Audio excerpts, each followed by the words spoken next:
So yun mga kalingap, isang mapagpalang hapon. Shoutout po sa inyong lahat. Tayo ngayon sa bukid. Muli nating dinalaw. After how many months? Ilang buwan kaya ako hindi nakapunta rito mga kalingap. Ngayon lang ulit. Tayo muna sikmaya gabi ha. Yan o, marami ng gabi sikmaya sa pinto pa. Nangyari sa mga pananim ko dito. Pawang sigarilyas na buhay. Yung kalabasang hindi. Hindi talaga maganda. Nakita ko yung aking kalabasa nawala na. Tumutubo na naman ang damo. Uy, may bunga yung sigarilyas masik ah. Parang may nag-harvest ah. Wala oh. Parang may nag-ani. Sili. May mga bahay na rin doon oh. Saka doon oh, may malaking bahay. Mga kapitbahay na kami dito. Laki niyan, up and down.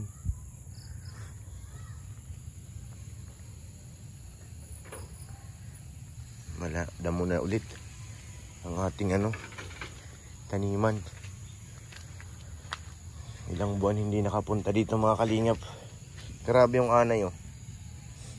Ubus nila talaga yung kahoy. Sila katindi. Ano Sek, kumusta dyan sa loob? Pasok tayo sa loob. Namiss ko ito ay. Yun, yung loob. Wala ba natutulog dito? Okay, may lock naman eh. Tayo ng butik eh, marami. Tingnan natin yung puso natin. May tubig pa.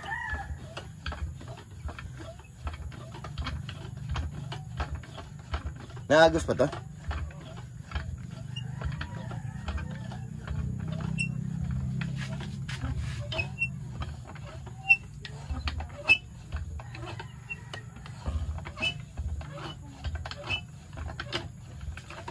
Medyo madugo-dugo lang pa tubigin. Ayan, natubig na. Ayan o, may lalas na. Tubig pa rin. Thank you kay Ate Ani. Kanya galing po ito yung puso natin. Meron na o. Diba? Pwede nang magguli.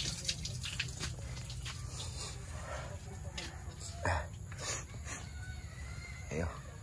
Tanggalin mo na yung na to. Wala naman to Sik. Hindi naman yan nalaman. Mga yung pakawala.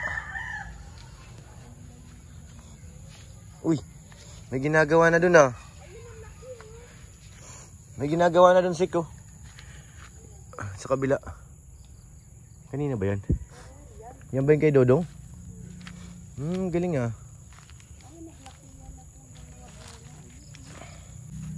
Namatay na yung sigarilyo yung okra.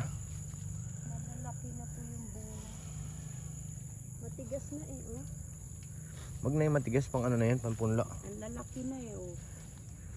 Naiwan ko siguro yan. Naka-ready na pa naman yung aking eh. Uy, bumulaklak siya yung furnace ha. May bulaklak, ba't yan walang dahon? Grabing lamok. Bunga yan siguro 10. May bulaklak yan. Sa likod oh. Bulaklak po yan, ang laki.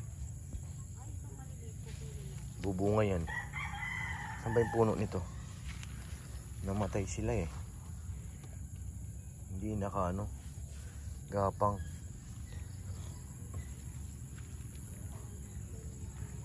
May gagamba pa oh. Tulog. Oh, matanda na yan. Namatay na yan.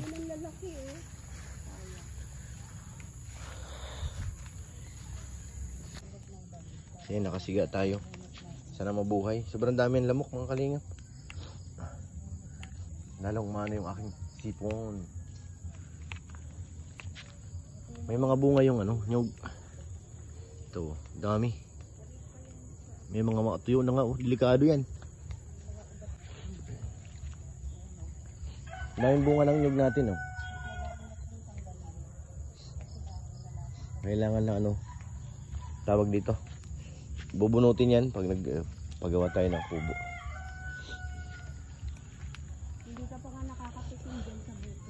Hindi pa, walang manunungkit ay. Dami bunga ng buko pero Hindi ko natin timingan yung mga nanunungkit dito eh. Pag na-timingan ko yung manunungkit, ayan, pwede yan. Yan, buhay na yung usok natin oh. Nag-usok na.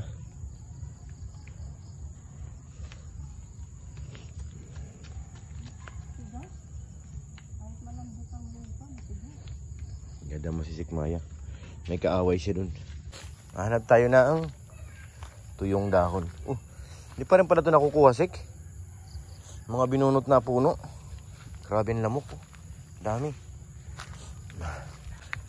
Dami ng pinutol na nyug dito ah. Tabi-tabi po. Natapon na. Magkapit bahay lang po kami ni Dudong. Binakuran na yung ano, pinadiran na. Yung sa kabilang side. Binakuran niya na, pinadiran niya na. Ayan o. Kay Dudong nandyan.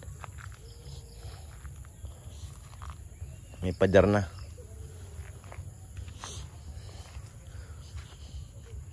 Mahaba pala, dalawang luti yata kay Dudong. Yan mahaba. Yung dito. Tapos yung dun, sa kabila. Dalawang luti nga. Walang gumagawa ngayon, linggo ay. Ito yung mga nyug na pinutol nila. Puro basa din.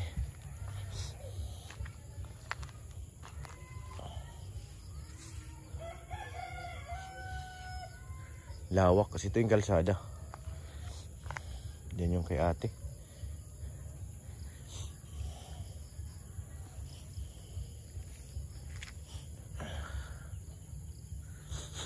Halos ano na, okupado na lahat dito mga kalingap yung lupa. Kanya-kanya na may-ari. Doon may nagpapagawa na rin oh. Ito kay Dudong.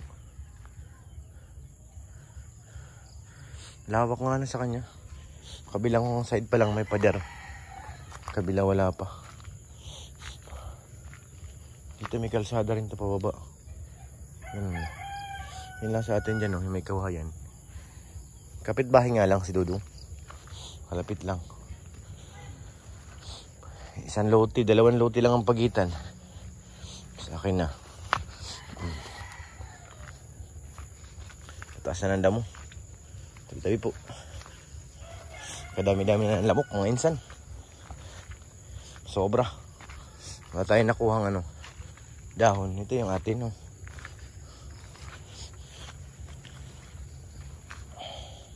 Grabe talaga ng lamok, Sek. Dadamo ka pa dyan.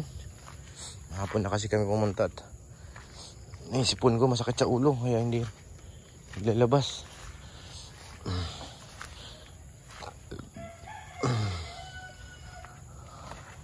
Bigo ako, bigo. Wala ako makuha.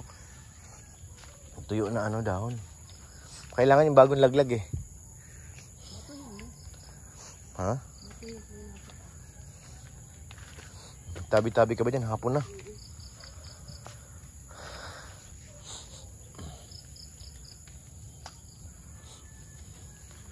Saan na kay Kuya David? Pinutol na pala yung mangga. Sabi niya. May Kuya David yan dyan eh. Pinatay na pala yung mangga mga kalingap. Ayan. Yan yung mangga. Tapos yung kabila santol. Baka mabakuran niya na rin. Tabi-tabi po.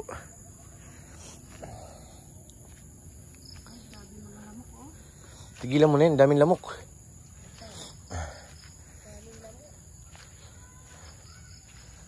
Tigilan mo na yan. Nauwi na rin tayo maya-maya at ano.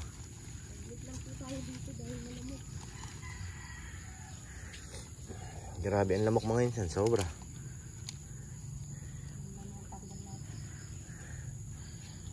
Akala ko punong-puno ng damo, hindi naman eh. Siyempre, tinanggal ko na. Ano ka ba naman?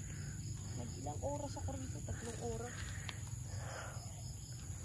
Ayan, umusok na. So yun mga kalingap, nagganda mo pa rin Sikmaya. Tama na yan.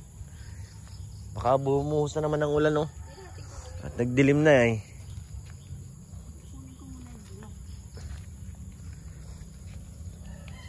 Hindi Hindi pwede dito mag-ano mga kalim kasi anytime na ulan eh.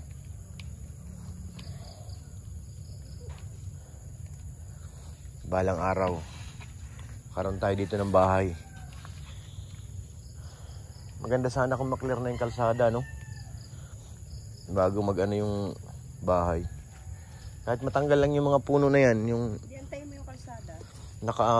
kasi hindi siya makadaan gawa yung mga puno dati ng nyug. Binunot, tapos hindi naman hinakot. Kaya yung truck dito pahirapan. Bagay dito, pwede tayo makisuyo dyan kung magkakuha ng materyales yung sakali. Mas malapit. Diyan kay nanay. Medyo natin yan eh. Friend na si nanay. So yan. Uwi na po kami. Thank you po ulit kay Ate Annie. Salamat po. Maraming salamat kay Ate Elizabeth. Hugas ka na dito, Sek. Thank you po. Kay Ate Jenny. Thank you po. Maraming salamat. Puso natin